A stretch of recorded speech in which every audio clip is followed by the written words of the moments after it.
दिल्ली के पूर्व मुख्यमंत्री मनीष सिसोदिया ने शुक्रवार को दिल्ली की एक स्पेशल कोर्ट में जमानत याचिका की अर्जी देते हुए कहा कि सीबीआई बार बार एक ही सवाल पूछकर उन्हें मानसिक उत्पीड़न कर रही है। उन्होंने कहा कि भले ही सीबीआई थर्ड डिग्री का इस्तेमाल नहीं कर रही है, लेकिन रोजाना 8 से 9 घंटे बैठना और बार बार एक ही सवाल पूछना ही मानसिक उत्पीड़न है। स्पेशल कोर्ट के जज MK नागपाल ने शराब घोटाले मामले में सिसोदिया की सीबीआई रिमांड 2 दिन के लिए बढ़ा दी है। अब उनकी जमानत याचिका पर 10 मार्च को सुनवाई होगी। विशेष न्यायाधीश MK नागपाल की अदालत ने बताया, दिल्ली आबकारी नीति में कथित घोटाले में सीबीआई के साथ सिसोदिया की हिरासत 2 दिन के लिए बढ़ा दी है। उनकी जमानत अर्जी पर 10 मार्च को सुनवाई होगी। अपने 6 पेज के आदेश में अदालत ने कहा, आरोपी से इस मामले में काफी पूछताछ की गई। उन पर लगे आरोपों को साबित करने के लिए उनके तत्कालीन सचिव और GNCTD के तत्कालीन आबकारी आयुक्त के साथ सामना कराया गया। अभी अन्य 2 आरोपियों के सामने भी उन्हें पेश किया जाना है। उनके नाम अभी तक सामने नहीं रखे गए हैं ताकि सीबीआई की जांच को कोई प्रभावित ना कर सके। स्पेशल जज ने कहा कि केस डायरी से ये देखा गया है कि शराब नीति पर तैयार किए गए एक कैबिनेट नोट से संबंधित एक महत्वपूर्ण फाइल का पता लगाना अभी बाकी है और जिसके लिए अभी आरोपी से हिरासत में पूछताछ जरूरी है। सिसोदिया के निवेदन के बाद अदालत ने सीबीआई अधिकारियों से कहा कि वे सिसोदिया से बार बार सवाल ना पूछें और नियमित रूप से उनका मेडिकल चेकअप कराएं। अदालत ने सिसोदिया की दलील के बाद मौखिक रूप से टिप्पणी की, कृपया एक ही सवाल बार बार ना पूछें, अगर आपके पास कुछ नया है तो उनसे पूछें।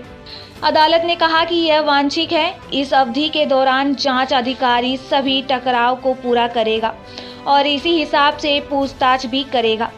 अदालत ने कहा, 27 फरवरी 2023 के एक आदेश में एक निश्चित समय के भीतर उनका मेडिकल चेकअप, CCTV कवरेज वाले स्थान पर उनकी जांच और पूछताछ, उनके वकील और परिवार के सदस्यों के साथ बैठक और उन्हें निर्धारित दवाएं प्रदान करने के निर्देश जारी रहेंगे।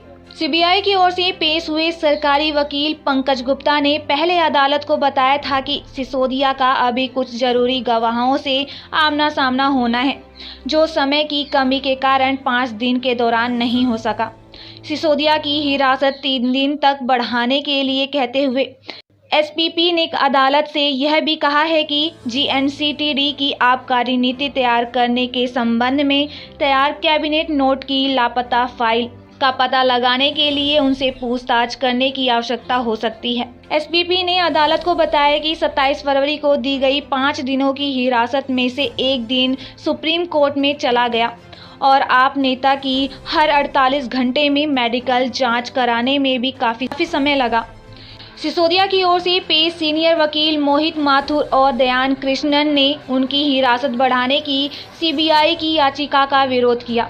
उन्होंने तर्क दिया कि जांच अधिकारी द्वारा अब तक जमा किए सभी मौखिक और दस्तावेज सबूतों के साथ उनका सामना करने सहित अभियुक्त की व्यापक जांच और पूछताछ के लिए 5 दिन पर्याप्त से ज्यादा थे।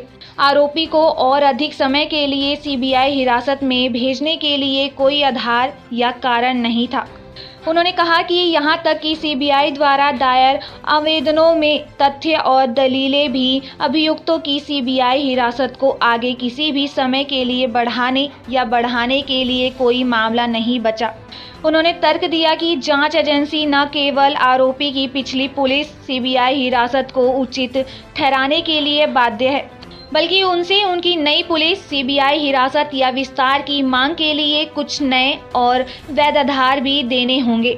यह कहते हुए कि आरोपी के मात्र असहयोग और टालमटोल जवाब देने आदि को उनकी सीबीआई हिरासत बढ़ाने का आधार नहीं बनाया जा सकता। यह तर्क देते हुए कि एक आरोपी को पुलिस हिरासत में भेजना एक अपवाद है और यहां तक कि एक आरोपी को न्यायिक हिरासत में भेजने की पुष्टि की जानी चाहिए और कुछ वैध कारणों और आधारों का समर्थन किया जाना चाहिए।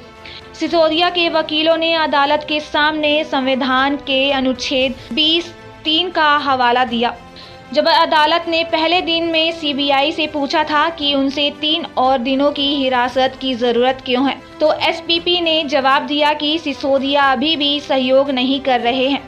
इस बीच आप कार्यकर्ता राउज एवेन्यू कोर्ट के बाहर इकट्ठा हुए और जेल में बंद अपने नेता के पक्ष में और केंद्र और भाजपा के खिलाफ नारेबाजी की।